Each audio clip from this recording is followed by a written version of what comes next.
Welcome back to our series on supporting recovery in the workplace. I'm Andrea Brune, NuVista's Regional Director of Substance Use Services. In this video, we'll talk about some of the things that you need to know as a second chance employer. A second chance employer is defined by the U.S. Chamber of Commerce as an organization that engages in the practice of hiring individuals with a criminal record. They go on to state that second chance hiring is not only altruistic, but also taps into a massive source of talent that many businesses can benefit from. About 45% of people who are incarcerated are there due to drug-related charges. This results in a frequent overlap of former offenders and people in recovery. Because of this, there are many people who are ready and willing to work, but unable to find a job because of their legal and substance use histories. Nearly 700,000 people are released from incarceration annually, and 70 million people in the U.S. have a criminal record. That's about a third of working adults. Most of these people have served their time and are at a different point in their lives, but many of them never get the chance to show it. This results in the unemployment rate for previously incarcerated individuals being around 27%, which is higher than the unemployment rate during the Great Depression. Stigma and outdated human resources policies contribute to this problem. Those who have fulfilled their legal requirements should not continue to serve sentences when released. They should be able to engage in activities necessary to improve their quality of life. Most second chance employers report that the employees hired through this initiative are some of the most dedicated and successful overall employees they have on staff. When you have had to overcome adversity time and time again and have either recovered or served a sentence and are given a second chance, it can feel like a new lease on life. People given this opportunity are ready to show up in ways others are not. Post-pandemic labor shortages and the state of the workforce leave no room for judgment and require creative thinking. Only stigma stops us from tapping into this existing pool of applicants. People who do not find employment are much more likely to return to incarceration and substance use. When someone has a sense of purpose to lean on every day, like a job, their chances of recovery go up and risk of reincarceration goes down. The Second Chance Business Coalition found that 85% of HR and 81% of leadership within organizations say individuals with a record perform as well or better than their peers without records. They are also rated higher on measures of loyalty and productivity, which in turn drives the turnover rate down. As mentioned before, a sense of purpose is central to moving forward in recovery from substances or incarceration, and jobs are the first step toward finding that purpose. As another organizational incentive, at a time where diversity, equity, and inclusion are more important than ever, hiring these individuals can be a good addition to your organization's DEI plan. We've spent time discussing the benefits of hiring people who have criminal or substance use backgrounds, but you might be wondering how this looks in the day-to-day workplace and how you might have to adjust your approach to respond to employees from diverse backgrounds. Let's spend some time discussing the things to look out for and be aware of. Patterns of behavior are the strongest indicator of how things are going. If a person is always late or always confrontational, it is a stronger prediction of problematic behavior than if it occurs infrequently.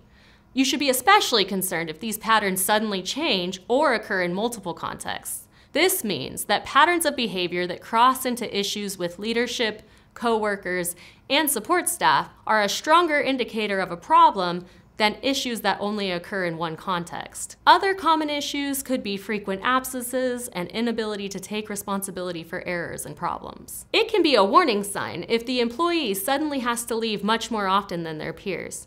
People in recovery will sometimes have more medical appointments than their counterparts, but they should mostly be planned for and expected. It is important to state that most of the time, you will notice no difference between someone hired in a second chance fashion and their peers. You will see marked and prolonged changes in an employee if they experience a return to use that they cannot self-correct. Marked and prolonged refers to a change in an individual's base level of functioning that lasts at least 2 weeks.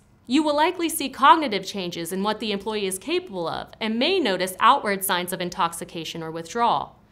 Brief returns to use do occur, and people can frequently self-correct without it being noticed. On your screen, you will see signs of intoxication divided into substance type. If someone is under the influence of alcohol or benzodiazepines, that can result in slurred speech, lack of coordination, excessive sleepiness, glassy eyes, and memory impairment. This class is the easiest intoxication to see because these substances affect the entire brain. If someone is under the influence of opioids, that might result in pinpoint-sized pupils, scratching, a lower breathing rate, drooping eyelids, and a head nodding effect. If someone is under the influence of stimulants, you might see an increase in activity, an increase in goals, more talking than normal, the presence of disorganized behavior, and excessive fidgeting. On your screen now, you will see signs of withdrawal also divided by substance type. A withdrawal from alcohol or benzodiazepines can result in complaints of headaches and nausea. Withdrawal from these substances can be fatal and should be taken seriously. Withdrawal from opioids can result in vomiting and diarrhea, goosebumps, sweating, and body aches and pains. Withdrawal from stimulants can result in extreme fatigue, mood swings, and difficulty concentrating. Increased craving of the substance is present regardless of the substance class. If you do notice you have concerns about one of your employees, approaching it from a place of support is important. Don't make assumptions that any one behavior indicates that someone is out of control. Life happens for people hired in a second chance program just like it does for everyone else. Always approach the situation from a place of compassion and concern as opposed to a disciplinary standpoint. Offer any support you can, including your organization's employee assistance program.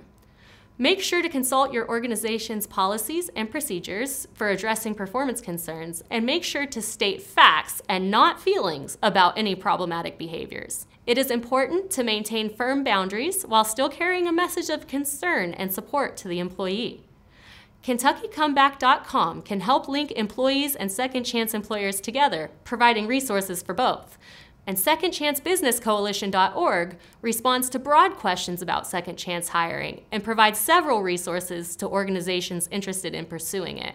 Now let's hear from Ashley McCarty, District Business Manager for Cornerstone Diagnostic Laboratory, who shares her firsthand knowledge of the benefits of hiring people in recovery.